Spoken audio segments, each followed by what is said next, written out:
Bonsoir, bonsoir à toutes et à tous. Merci de votre fidélité. Vous êtes sur El Maralbia pour ce nouveau numéro de Microscope. Soyez les bienvenus. L'actualité continue. Nous évoquions ensemble hier soir avec nos invités ce report, cette annulation. On va essayer de comprendre d'abord de quoi il s'agit réellement. Est-ce que c'est un report de la part de l'État français et de l'État algérien, vous l'avez compris.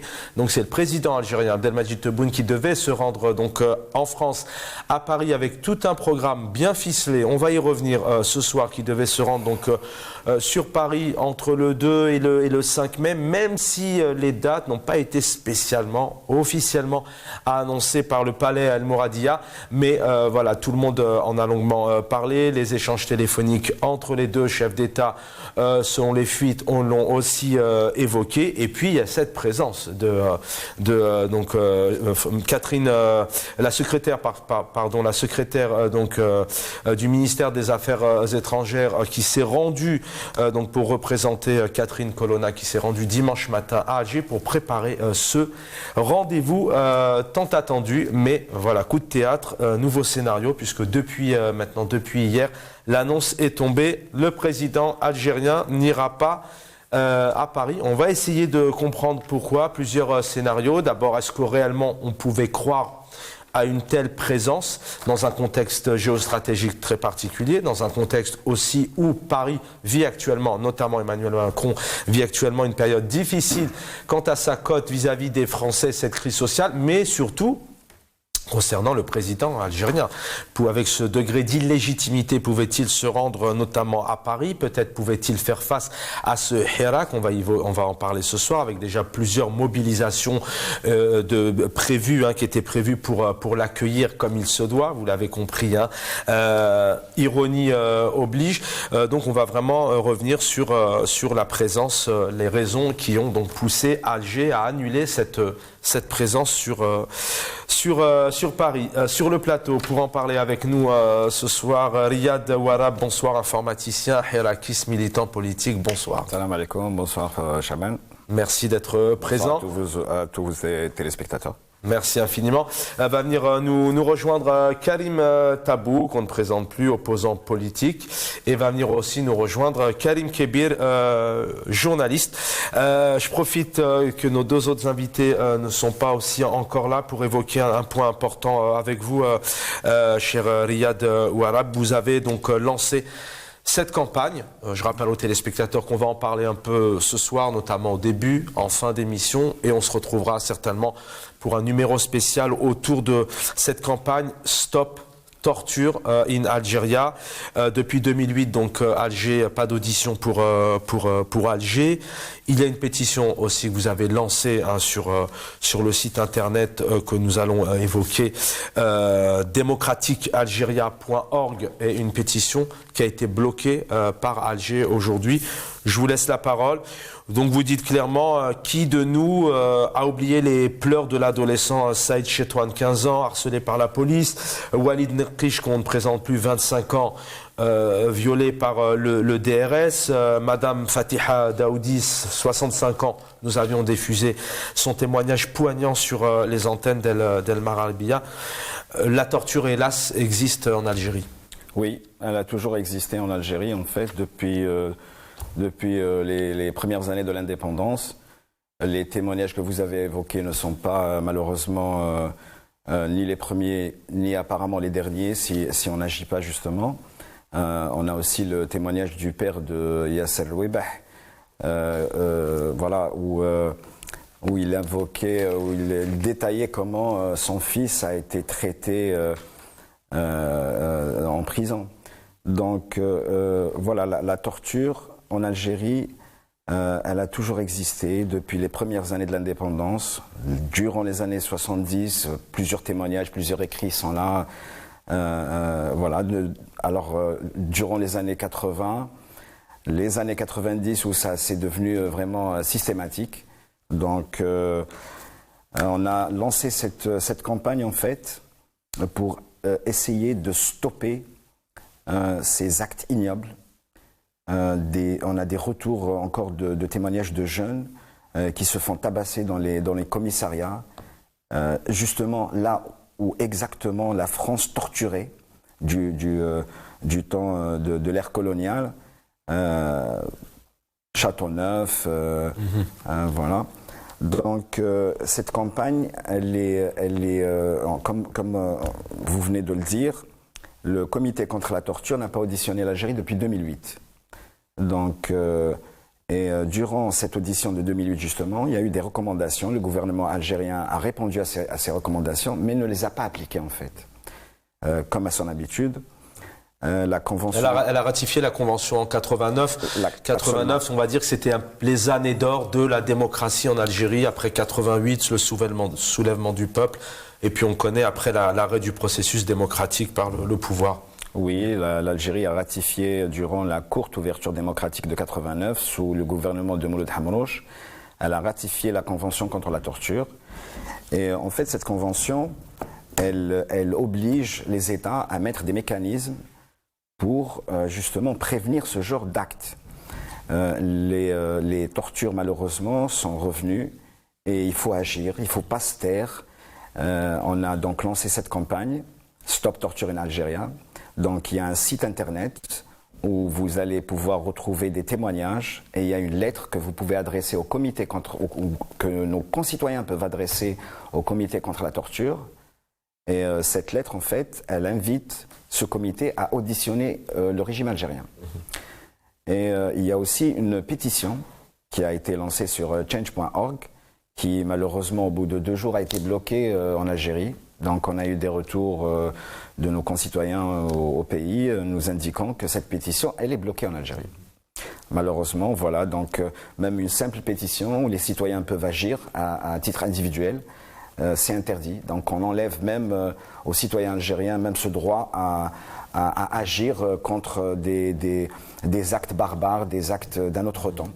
On va en parler dans quelques instants puisqu'on rappelle que le président algérien avait tout un programme bien ficelé, notamment un discours devant l'Assemblée nationale en France. On aurait pu imaginer qu'il serait interpellé directement par l'opposition d'Emmanuel Macron, notamment cette gauche. Il y a une gauche aussi en France qui crie au scandale, qui essaye de soutenir parfois timidement, mais qui essaye de soutenir aussi le Hirak, les détenus, etc. Selon vous, qu'est-ce que dit l'État, le pouvoir algérien aujourd'hui? Est-ce qu'il est ouvert lorsqu'on lui parle de torture? Est-ce qu'il est sourd? Est-ce qu'il est fermé? Est-ce que, encore une fois, il vit peut-être dans un autre monde et, comme le disait le président de la République algérienne, qu'il n'y a pas de détenus d'opinion? Est-ce qu'on est aussi en Algérie à entendre aujourd'hui qu'il n'y a pas de torture? Le régime algérien nie évidemment. Évidemment que ce régime est illégitime, réprime, on a des retours, tout le monde le sait, il y a vraiment une répression féroce, il y a une présence policière dans les quartiers, dans les rues d'Alger ou des autres villes, même y compris des villes moyennes ou des petites villes.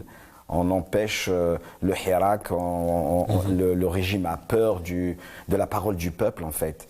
Et évidemment qu'il nie ces actes de torture. On a vu le cas de Walid Nekish. Donc ce régime agit d'une manière... En fait, pourquoi ils torturent? Est-ce que réellement ils ont besoin de soutirer des informations de simples citoyens? Mais en fait, le but réel de la torture, c'est de faire peur. C'est de faire peur dans un premier temps, et en même temps, c'est d'impliquer plus d'agents de sécurité dans ce genre d'actes.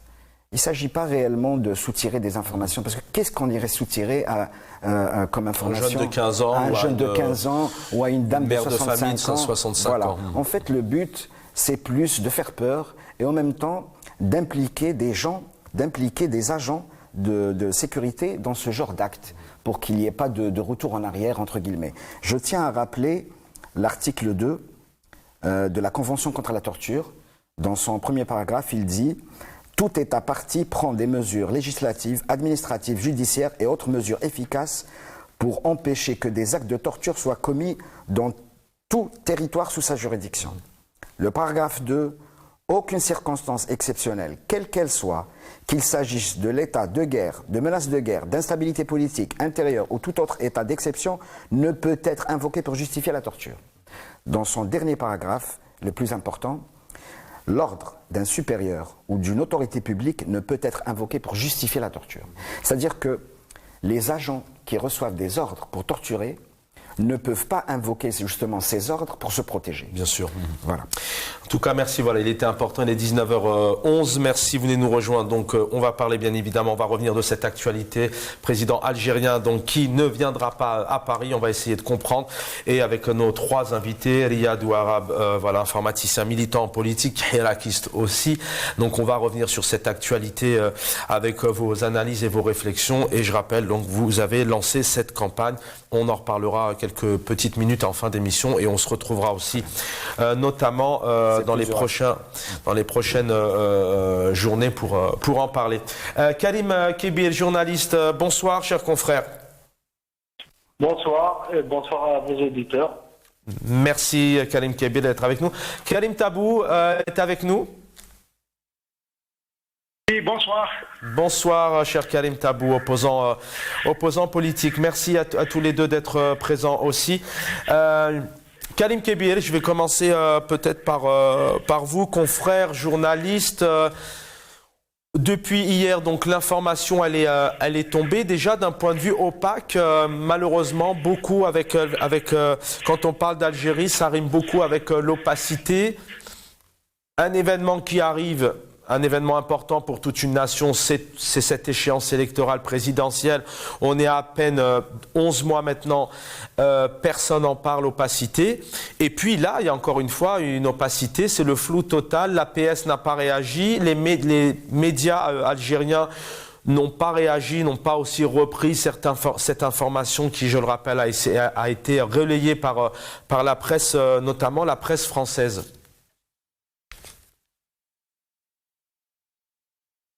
Alors, Karim Kebir, nous l'avons perdu, on me dit, c'est ça?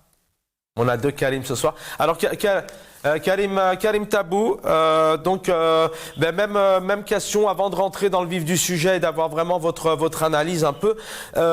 Voilà, on a une absence de l'APS, les Algériens n'ont aucune information, c'est l'opacité totale concernant tout de même cette annonce, cette arrivée qui était tout de même annoncée avec tout un programme ficelé que je présentais tout à l'heure.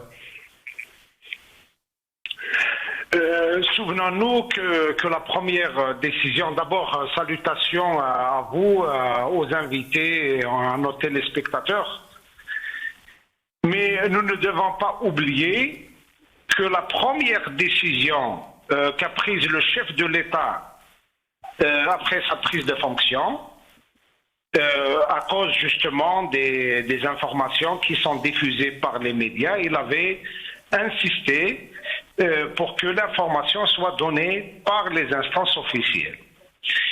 Donc, entre autres, l'agence officielle devait donc relayer l'information officielle. Ce n'est pas le cas. Et d'ailleurs, cette agence-là a plusieurs fois diffusé des informations, diffusé même des commentaires, des informations qui ont été qualifiées par des camarades, des amis de tract, puisque elle n'engageait la responsabilité d'aucune instance, d'aucune personne. Et finalement, cette agence, cette fois, a préféré faire l'impasse sur l'annonce de l'annulation de ce voyage. Mais ça fait partie des mœurs, ça fait partie de la façon dont gère la communication le pouvoir algérien. Mais à la source également, il est important de revenir à chaque fois dans nos débats sur la nature du pouvoir algérien, qui communique au nom du pouvoir algérien, qui tient le pouvoir algérien. Vous allez vous apercevoir que la police politique continue d'avoir le monopole, surtout lorsqu'il s'agit de la communication importante sur les questions relevant des questions internationales ou des questions qui touchent directement aux activités du chef de l'État. Bien sûr que cette opacité-là laisse la marge de manœuvre, mais c'est également un indice de crise. Puisqu'on n'a pas l'information, c'est la porte ouverte à toutes les supputations. Ça nous rappelle un peu les années, les 3 ou les 4 années où le chef de l'État était gravement malade, et du temps de Bouteflika, et la communication était frappée de suspicion, plus encore de crainte. Et ceux qui ont la charge de communiquer, à chaque fois, ils sont face à eux-mêmes. Le mensonge et comment le draper, comment le maquiller, comment l'envelopper pour en faire une communication. C'est ce qui explique aujourd'hui le fait que cette annulation, qui n'est pas expliquée, qui n'est pas communiquée, l'information n'a pas été donnée par les voies officielles, c'est la porte ouverte à toutes les supputations, mais en tout cas, il y a à supposer qu'il y a une urgence, c'est-à-dire qu'on n'annule pas une activité d'une telle importance à quelques jours, dont il y a un caractère urgent de l'annulation, sans nous expliquer les raisons, mais il y a également cette réalité faite d'opacité et surtout le monopole de l'information par les réseaux. En fait, lorsqu'on parle de la France et de l'Algérie, la communication, comment elle fonctionne, tu as d'un côté une logique d'État et tu as de l'autre côté en face une logique de pouvoir. Et c'est toute la problématique. Lorsque le responsable de la communication au Quai d'Orsay ou dans n'importe quelle instance officielle prend la parole, c'est l'État qui parle. Malheureusement, chez nous, lorsqu'il y a des informations, c'est la police politique et c'est les réseaux qui parlent. Donc, il est très difficile de décrypter, de donner du sens et d'évaluer par des critères scientifiques qu'on a étudiés à l'université, qui sont connus dans les relations et le fonctionnement des institutions à l'échelle internationale. Chez nous, c'est toujours l'opacité, la crainte, et puis la personne qui a la charge de communiquer trouve plus facile de passer par les réseaux que d'engager sa responsabilité autant que personne ou autant qu'instance. Et je pense qu'on est plein dans la crise politique, la crise de communication, la crise de vision, et le tout crée cette situation d'immobilisme, de blocage absolu, et le pays est en train de payer les conséquences. Merci Karim Tabou, restez avec nous, je reviens à vous. Karim Kébir, bonsoir, on a réussi rapidement à vous joindre, journaliste. Je vous disais tout à l'heure, en plus vous êtes d'abord homme de médias, journaliste, effectivement il y a cette opacité souvent sur tous les dossiers, c'est le flou total lorsqu'on essaye de trouver une information, d'abord serait-ce que pour informer les Algériens et les Algériennes qui aujourd'hui malheureusement sont dans l'obligation de se retrouver avec des presses étrangères écrites comme les presses françaises, ou alors bien sûr on les remercie de leur fidélité d'être à nos côtés pour essayer de débattre, d'analyser sur cette annonce. Donc encore une fois, c'est l'opacité, le flou, personne réagit au palais, aucune presse, il n'y a même aucune presse algérienne qui a pris la responsabilité de dire on a Jeune Afrique, on a Le Figaro, on a tel Le Point en France qui annonce, et nous on reprend, on essaye de comprendre, donc personne n'en parle. C'est l'opacité totale. Karim Kébir. Bon, c'est évident parce que je parle d'une bonne partie de la presse, en tout cas, elle est inféodée au pouvoir, donc ils ne peuvent pas donner l'information sans autorisation de ceux qui leur fournissent cette information. Pour les autres, je pense notamment à certains sites électroniques, c'est par peur parce que, probablement aussi, peut-être qu'ils n'ont pas suffisamment d'informations. En même temps, ils redoutent ils ont peur des représailles. Donc c'est un peu compréhensible. Mais cela dit, le fait qu'on ne communique pas sur cette annulation, de mon point de vue, c'est en raison de l'absence des arguments à fournir aussi. C'est parce qu'ils ne peuvent pas donner les vrais arguments de cette annulation qu'ils ont préféré laisser la porte ouverte à toutes les spéculations. Parce que on connaît depuis longtemps que ce genre d'information, plutôt quand il s'agit d'une grande, comment dire, d'une mission comme ça, où souvent elle est entourée au contraire d'un grand tapage médiatique dans la perspective d'avoir quelques dividendes politiques ou de montrer, comme assez souvent il l'a annoncé depuis ces derniers temps, le retour de l'Algérie sur la scène internationale, donc il pouvait à la limite fructifier. Mais là, quand il s'agit de l'annulation, je pense qu'ils n'ont pas les moyens de fournir les véritables raisons de cette annulation. Donc, voilà, cette opacité pour vous, Karim Tabou nous parlait effectivement de crise de pouvoir, de crise politique. Cette opacité aussi, c'est ça, elle est générée par cette crise politique peut-être qu'il y a au pays, parce qu'on est toujours dans une logique de pouvoir et qu'on ne sait pas réellement qui doit être responsable, qui doit prendre les décisions. D'ailleurs, on va se poser cette question dans un instant. Est-ce que c'est réellement le président de la République qui a pris la décision de ne pas venir en France, ou est-ce que c'est peut-être un autre corps, peut-être du corps militaire par exemple? Bon, c'est pas évident pour le moment de connaître. Parce que tout le monde sait que le régime algérien, c'est l'un des plus opaques au monde. Donc, c'est pas évident de percer les secrets. Donc, qui a décidé de cette annulation. Officiellement, si on prend le pouvoir de fait, ça ne doit être que la présidence de la République. Mais après, on connaît souvent les rapports de force. Peut-être il y a un malentendu sur le choix du timing de cette visite, ou bien peut-être ça peut être aussi de notre côté, parce que, comme je vous l'ai dit, l'absence d'information ouvre la porte à toutes les spéculations. Parce que de notre côté aussi, on peut penser aussi qu'éventuellement, le choix de cette visite en France qui coïncide avec la visite à Moscou, peut-être aussi que les Français ne sont pas assez chauds pour recevoir le président algérien au même moment. Après, il va se rendre à Moscou, connaissant les frictions qui actuellement autour de la crise en Ukraine. Peut-être également, c'est possible aussi, connaissant la situation dans laquelle se trouve Macron vis-à-vis de son opinion, donc il ne peut pas s'afficher comme ça ouvertement au risque d'être interprété comme étant un appui peut-être au pouvoir algérien en perspective d'un deuxième mandat. Donc toutes les pistes sont ouvertes pour les interpréter.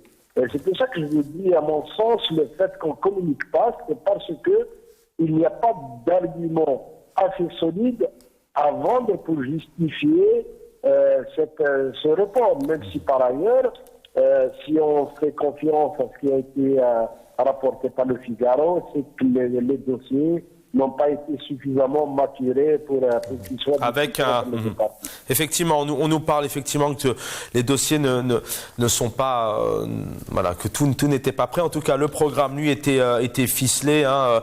On rappelle aux téléspectateurs voilà, l'arrivée de l'accueil d'Abdelmadjid Tebboune par Emmanuel Macron, de l'aéroport en hélicoptère à l'esplanade des Invalides, les Champs-Élysées escortés par la garde républicaine, l'hôtel de Marigny pour être logé, le discours devant l'Assemblée nationale aussi, ça faisait partie du programme. Il était aussi question politique, économie, agriculture, la crise au Sahel, les relations avec le Mali, bien évidemment l'Ukraine et la Russie dans tout ça. Un hommage à l'émir paix à son âme Abdelkader, donc au château d'Amboise, une rencontre aussi avec la diaspora française. Donc tout un programme, et puis aussi une rencontre avec la mosquée de Paris ou encore le MEDEF. Et on rappelle aux téléspectateurs et à nos invités que voilà, la secrétaire donc du ministère des Affaires étrangères s'est rendue à Alger, notamment dimanche matin, avec toute une délégation pour préparer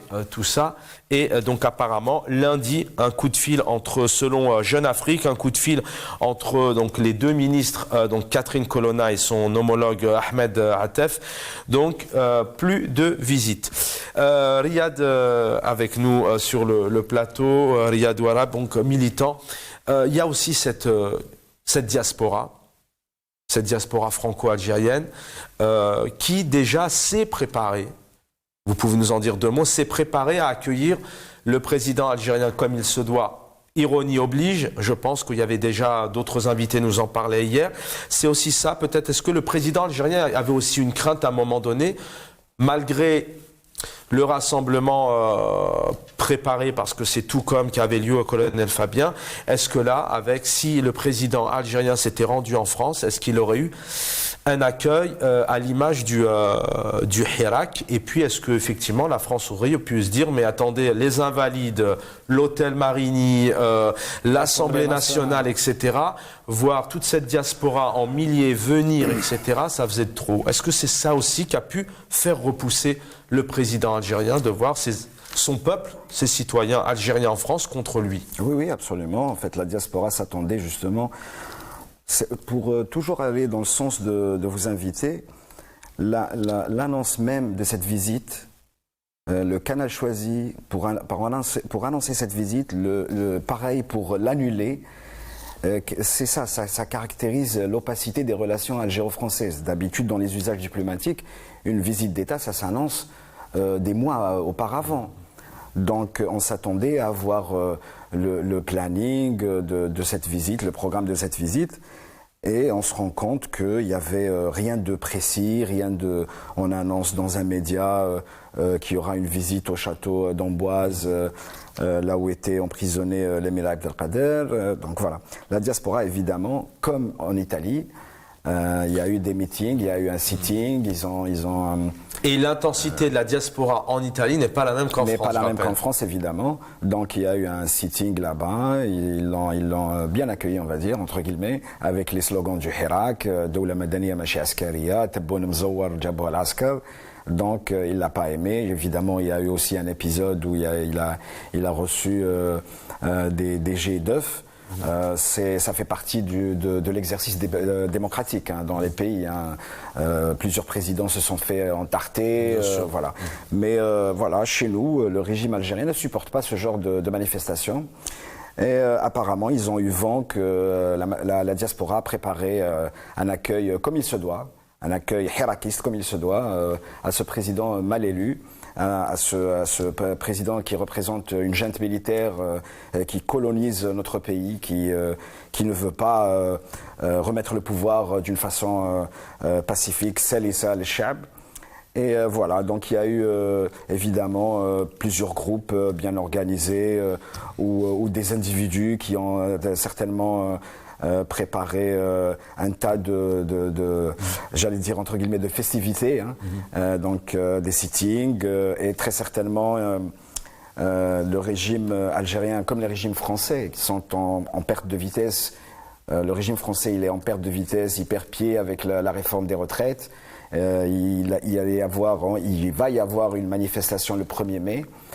Et je suppose c'est ce que vous me disiez tout à l'heure, il y avait aussi peut-être la participation du Hirak, enfin de la diaspora militante en tout cas, qui est nombreuse, qui se compte en dizaines de milliers même, au sein du 1er mai, et ça pouvait aussi faire pencher les deux pouvoirs. Il y aura une manifestation du Hirak lors du 1er mai. Il y aura, ça c'est absolument, acté. Dans tous les cas de figure, oui.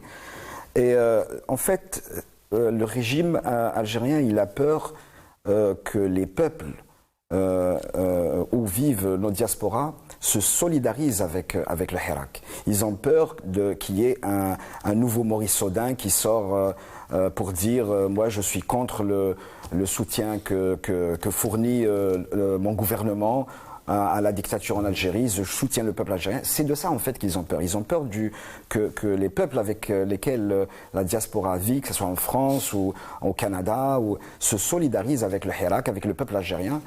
Et voilà, c'est pour ça qu'ils essayent toujours de cantonner ce Hirak de la diaspora, d'essayer toujours de l'isoler des peuples où on vit. Merci Yadouala, vous êtes avec nous sur le plateau. Karim Tabou, je reviens à vous maintenant après votre analyse un peu sur cette opacité, crise politique. Si on prend un peu de la hauteur, bien sûr, voilà, vous avez vos... Alors, est-ce que Karim Tabou est avec nous ? Ah, alors on va retrouver Karim Tabou, je l'espère. Karim Kébir, si on prend peut-être un peu plus de hauteur maintenant, après cette question un peu de l'opacité de l'information, qu'est-ce qui aurait fait trembler Alger? Alors si je ne me trompe pas, Chadli Benjedid en 1983, Abdelaziz Bouteflika en 2009 et depuis pas de président algérien. Alors il faut rappeler aussi que les présidents en Algérie souvent restent très longtemps au pouvoir, notamment le dernier en date une vingtaine d'années. Mais est-ce que d'abord on pouvait croire à cette visite entre les relations qu'il y a entre la France et l'Algérie, relations très particulières, très tumultueuses? Est-ce qu'on croyait réellement à ce que le président algérien allait se rendre en France, et en plus de cette crise qui dure et qui perdure et qui revient, on connaît l'histoire du je t'aime moi non plus, il y a ce Hirak, il y a aussi cette démocratie française parce qu'elle est là. Est-ce qu'on pouvait imaginer un président algérien devant une assemblée nationale française, sachant quand même que en Algérie on parle énormément de répression, de détenus, de liberté d'expression et de champ médiatique, syndical, politique fermé?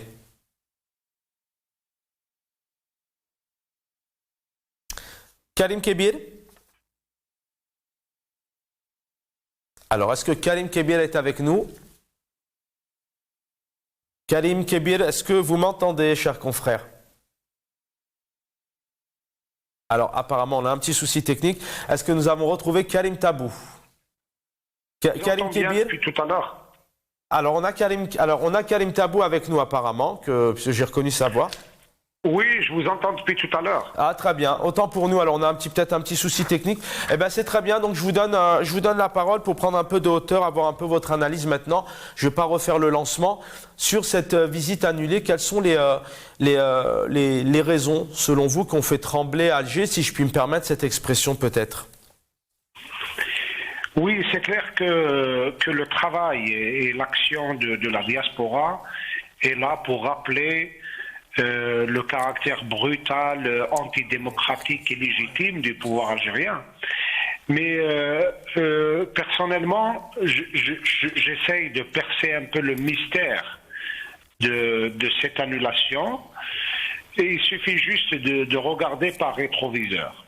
Nous allons d'abord nous rendre compte que la visite de Macron en Algérie était une visite qui s'est passée vite. Il était même marqué par le sceau de l'improvisation. Un chef d'État d'un pays comme la France qui vient en Algérie et qu'on emmène à la petite boutique de Disco Maghreb, vous voyez à peu près le sens de l'improvisation. Après, il y a eu quelques incidents diplomatiques, mais ce que je retiens personnellement, c'est d'abord la visite du chef d'état-major en France, et on a bien entendu par la voie officielle que sa visite était dans le sillage de la préparation de la visite d'État. Et puis par la suite, il y a eu également le retour de l'ambassadeur après l'incident Boraoui, mais qui a repris ses fonctions, et c'était également une manière de rétablir un peu les choses et préparer cette visite-là. Et puis il y a également la visite, le changement à la tête de la diplomatie algérienne, puisque Ramtallah Mamra a été remercié et Ahmed Attaf fut nommé. Par la suite, il y a eu la visite de la ministre des Affaires étrangères française. Donc le tout devait être couronné par une visite d'État. Personnellement, autant je sais que nos responsables sont tout le temps gênés d'être en face des médias, des vrais médias, puisqu'ils sont habitués aux médias maison, aux journalistes avec qui on prépare 100 000 fois la façon dont on pose la question, le contenu de la question, et avant l'entretien, et on passe du côté de Ben Aknoun, dernier briefing, pour poser une question au chef de l'État. On sait très bien comment ça se passe chez nous, et certainement n'importe quel responsable d'une telle école devra avoir peur d'affronter les journalistes libres. Également pour les députés, également pour les responsables. Mais vous savez, Il y a également un petit génie de chez nous, un petit art de chez nous, c'est que les nôtres jouent bien la rivalité gauche-droite, ils sont avec la gauche, ils sont avec la droite, ils sont avec les uns, ils sont avec les autres.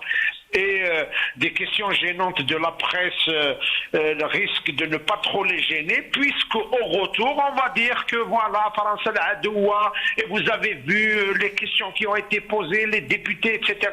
Et on va faire matière à continuer de manipuler le Badisseya Novembaria, cette partie du peuple qui est là et que le pouvoir essaie d'entretenir, et surtout à travers ces couacs, ces histoires avec la France. Mais également, ça reste juste une question qui relève du bon sens. Ce n'est ni une information ni une analyse. C'est le fait que ça me rappelle personnellement les premiers indices de la maladie de Bouteflika. Et comme on avait de la gêne de communiquer sur sa maladie, eh ben, on a trouvé tous les subterfuges possibles, et je me souviens même qu'après avoir perdu sa voix, il y a eu un communiqué qui a été diffusé nous informant qu'il y a eu un entretien téléphonique de 45 minutes entre Bouteflika et François Hollande, et il y a cet arrangement qui se fait entre Alger et Paris sur la façon de communiquer. Mais en tout cas, l'annulation en elle-même est un fait important qu'il va falloir intégrer dans notre évaluation générale des relations, mais surtout de la situation dans le pays, parce que pour moi, je le sens, je n'ai pas d'information que l'annulation est pour des impératifs internes au pouvoir algérien plus que pour les impératifs du pouvoir en France. Parce que je persiste sur ça. Quelles que soient les difficultés, quel que soit le déficit, entre guillemets, démocratique qui peut exister en France, quelle que soit la situation d'ébullition sociale, notamment sur la question de la loi sur les retraites, etc. Mais la France reste quand même un pays où il y a un dialogue, où il y a une opinion publique, il y a des intellectuels, il y a les médias, il y a quand même une vie démocratique, une vie institutionnelle. Ce n'est pas le cas chez nous. Depuis l'élection controversée dans des conditions que vous connaissez tous de Tebboune, on n'a vu ni les activités du Premier ministre, ni les Algériens ne connaissent pas le Premier ministre, ne connaissent pas les ministres, ne connaissent pas les responsables. Ils sont là à entendre quasiment quotidiennement les discours du chef d'état-major et du chef de l'État. Donc l'État lui-même est réduit à ces deux personnes, et lorsqu'il n'y a pas de communication, lorsque ces deux personnes s'effacent, c'est le vide absolu, et il est impossible de sortir avec une analyse qui soit la plus proche des faits, parce que l'opacité, le fait que la vie politique dans notre pays n'est pas institutionnalisée, vous comprenez très bien que malgré l'Assemblée nationale, le Sénat, le Conseil, plutôt le gouvernement et toutes les instances, mais l'activité, la vraie, officielle, relève beaucoup plus des autres services en dehors des institutions, plus que l'activité officielle. Donc, une telle visite, elle est entre les mains des gens qui sont... Karim Tabou, il est 19h40, encore une question et je vais vous libérer. On essaye de rejoindre en vain Karim Kébir, mais on pourra terminer ensemble avec Riyad Ouarab sur le plateau. Mais peut-être une dernière question pour vous. Est-ce qu'on peut croire, ce n'est pas arrivé depuis quelques années déjà, est-ce qu'on peut croire aujourd'hui avec le pouvoir algérien de ce qu'il est, de ce qu'il diffuse aussi, vous l'évoquiez, je ne vais pas refaire toute une analyse effectivement sur les interviews enregistrées du président de la République, etc. Est-ce qu'on peut imaginer aujourd'hui qu'un président algérien demain, avec ce système-là, avec ce pouvoir-là, qu'un président algérien puisse venir en France ? Oui, il peut le faire avec un itinéraire strict, avec des rencontres strictes, c'est pas un problème. Mais en tout cas, attendons de voir. Habituellement, le chef de l'État, Abdelmadjid Tebboune, adresse ses vœux à l'occasion de l'Aïd à chaque fois. C'est surtout le 27e jour du mois de Ramadan. Cette fois, il n'y a pas d'adresse, il n'y a pas de discours. Attendons de voir est-ce que le chef de l'État va faire le déplacement pour faire la prière de l'Aïd. Et puis nous allons nous faire une meilleure idée sur les disponibilités des uns et des autres. Vous comprenez bien ce que je veux dire. Merci Karim Tabou d'avoir été avec nous. Merci opposants en politique qu'on ne présente plus. Merci pour ces éléments d'analyse. Alors Riyad Ouarab me disait pendant très discrètement, on vous écoutait attentivement, il me disait bon, il a effectivement tout dit. Tout de même, Riyad Ouarab, c'est vrai que c'est un élément important. Alors on est à Paris, on connaît l'Assemblée nationale. Alors on peut dire tout ce qu'on veut de la France, mais voilà, les partis politiques sont présents. L'Assemblée nationale s'exprime, la diversité des journalistes, des médias. Comment on aurait pu voir effectivement un président algérien face à une presse qu'il serait tombé dessus, notamment au niveau de la presse. Je rappelle que le 3 mai, c'est la journée internationale de la presse. Comment on aurait pu imaginer le président algérien face à ces députés de l'opposition, face à cette presse, il aurait été déstabilisé, tétanisé, paralysé, comme l'a si bien dit M. Karim Tabou. Tétanisé, vous dites? Oui, très certainement. Comme l'a si bien dit M. Karim Tabou, ce régime, les représentants de ce régime ont l'habitude de tout calibrer, paramétrer avec leur les médias. Donc ils leur posent des questions qui sont préalablement préparées par les services de sécurité ou le mukhabarat. Tout est prêt, l'angle de prise de la caméra, vraiment tout est. Et en plus, je vous rappelle que actuellement, depuis déjà un bon moment, depuis l'Algérie, il n'y a pas de direct, y compris pour la télé nationale, il n'y a pas de direct. Tout est diffusé en playback, je ne sais pas comment on appelle ça techniquement parlant. Voilà. Donc, en rediff, enregistré. En rediff, enregistré et tout. Donc même les directs qu'on voit sur les réseaux sociaux, c'est pas des directs, c'est des émissions qui sont diffusées par OBS ou on utilise des logiciels pour le faire. Donc le régime a l'habitude de tout paramétrer. Pour des conférences de presse, tout est prêt, tout est... Alors si il se retrouve dans un pays démocratique où il y a une presse libre, où il y a évidemment qu'ils vont se retrouver, que ce président va se retrouver dans une situation où il ne pourra pas justifier, parce que si on lui pose des questions sur les détenus d'opinion ou sur l'état de l'économie algérienne, ou voilà, il ne saura pas vraiment. Alors on parle actuellement, effectivement, on essaye d'analyser, de comprendre ce soir avec nos invités. Apparemment, pour l'instant, il est question que l'annulation ou le report donc émanerait d'Alger.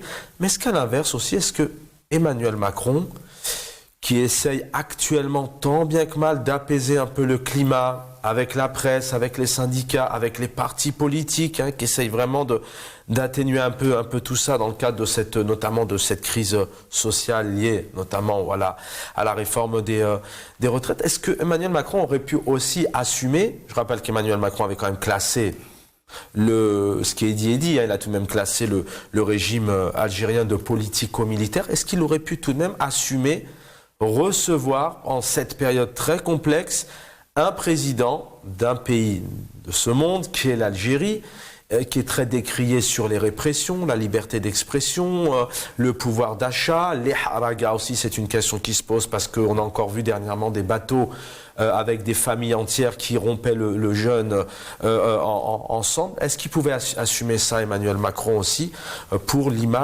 son image, pour l'image de la France, entre guillemets, de faire venir et d'inviter un président qui est aujourd'hui classé par des militants, des analystes, des observateurs, d'autoritaires, et parfois un pays même classé de dictature?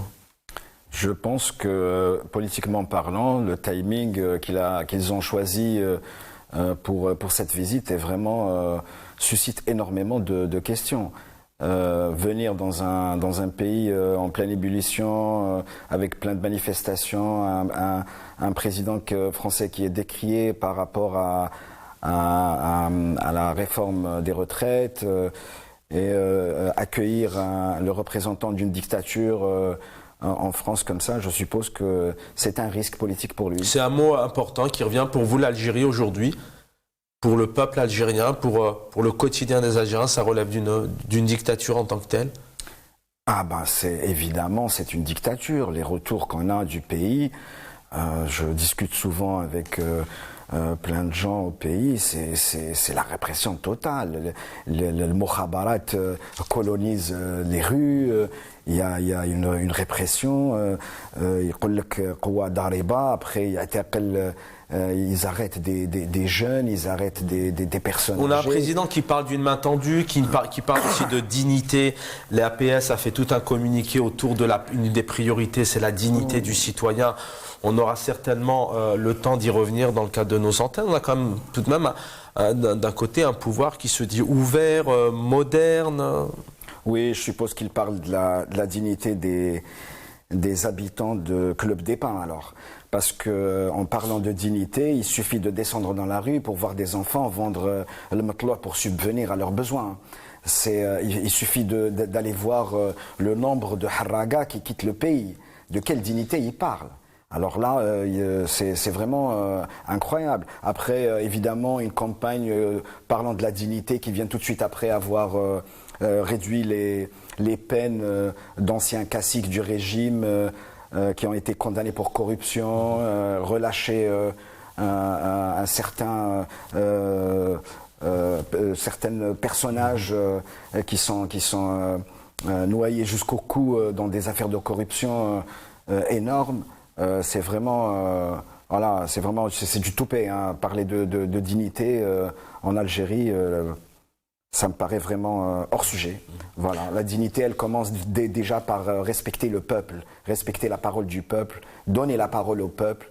Et la dignité, c'est ça. C'est les الحقوق الفردية, الحقوق الجماعية, الحق التعبير. Voilà, c'est ça la dignité. Ça commence par là, la dignité.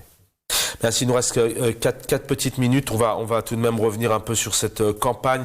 On en parlait vraiment en début d'émission avec vous, Riyad Warab. Donc stop torture in Algeria, hein, je le disais tout à l'heure. Qui de nous a oublié les pleurs de l'adolescent Saïd Chetouane, 15 ans, harcelé par la police, l'étudiant Walid Nqish qu'on ne présente plus malheureusement, violé par le DRS, hein, tout ça c'est au sein de la justice, mais voilà, on pourrait aussi en parler de cette justice parce que pour pouvoir aussi porter plainte et puis dire les choses, il faut qu'il y ait une justice derrière. Et puis Madame Oustada Fatiha Daoudi, 65 ans, qu'on a diffusé, hein, et d'ailleurs sur le site internet vous diffusez aussi. Voilà, donc je vous laisse nous dire un peu. On se retrouvera prochainement. Donc la pétition, on peut toujours la signer, elle est bloquée. En tout cas, il était important de revenir sur la torture parce que elle existe en 2023 en Algérie. Elle existe en 2023 en Algérie. Elle est pratiquée dans les mêmes salles que durant l'ère coloniale. Donc, ces éléments-là, vous avez des contacts, des retours des familles? Absolument. Il y a beaucoup de témoignages qui nous reviennent. Il y a des personnes qui témoignent ouvertement et d'autres qui essayent de témoigner d'une façon anonyme. C'est dommage parce que le fait de cacher, de taire ce genre de pratique fait qu'on fait prendre des risques à nos enfants. Ce régime doit cesser ses actes immédiatement. La torture en 2023 en Algérie, c'est incroyable, c'est inacceptable. Prendre des jeunes, des femmes, des enfants comme le jeune Chetouane, c'est incroyable. Vous disiez tout à l'heure, pourquoi une torture en 2023 ? Malheureusement, mais avec un grand M, hein, puisque ça n'a pas lieu d'être, mais fut un temps, c'était des techniques employées pour soutirer des informations, etc. Mais aujourd'hui, quel est le but si cette torture, comme vous le dites, et les témoignages que nous recevons effectivement le prouvent, cette torture présente, qu'est-ce qu'elle justifie? C'est de générer une peur, c'est de faire fermer les becs, dire aux Algériens... Absolument. En fait, le but principal, c'est pas de soutirer des informations. Il n'y a rien à soutirer d'un hirakiste, d'un jeune de 16 ans ou d'un vieux ou d'une dame de 65 ans. Il y a absolument rien à soutirer, en fait. Le but principal, c'est de faire peur, mais en même temps, c'est d'impliquer des agents de sécurité, que ce soit des policiers, des gendarmes ou des agents des services secrets, de les impliquer dans des actes comme ça pour voilà, mais il faut que ces agents-là comprennent que ce régime essaye de les impliquer justement pour essayer d'élargir sa base. Et j'invite tous les citoyens algériens à signer cette pétition, à mettre un VPN pour pouvoir justement accéder à la pétition et pouvoir la signer, à aller sur le site web pour envoyer la lettre au comité contre la torture et surtout à parler, à dénoncer ce genre d'actes, à faire des témoignages, à parler de ne pas se taire, déposer plainte devant la justice algérienne. Si elle n'est pas recevable, on peut aller vers la justice internationale. C'est-à-dire, c'est très important afin d'arrêter ce genre d'actes ignobles qui n'ont pas lieu d'exister chez nous en Algérie. Merci infiniment Riyad Ouarab, informaticien, militant politique hirakiste. Donc vous nous disiez que le 1er mai, quoi qu'il arrive, les hirakistes, l'Algérie sera au cœur. Actions. Il y a une manifestation le 3 mai à Genève, le 3 mai à Genève. Voilà. Il y a plusieurs autres actions de la diaspora. Merci infiniment. Karim Tabou, opposant politique, merci. Et Karim Kabil, merci infiniment, chers confrères. Malheureusement, on n'a pas réussi à vous retrouver. L'équipe en régie, merci. Et j'aurai le plaisir de vous retrouver demain. Bonne soirée à tous. Et dans un instant, Jamel Din, Ben Chennouf pour l'édito.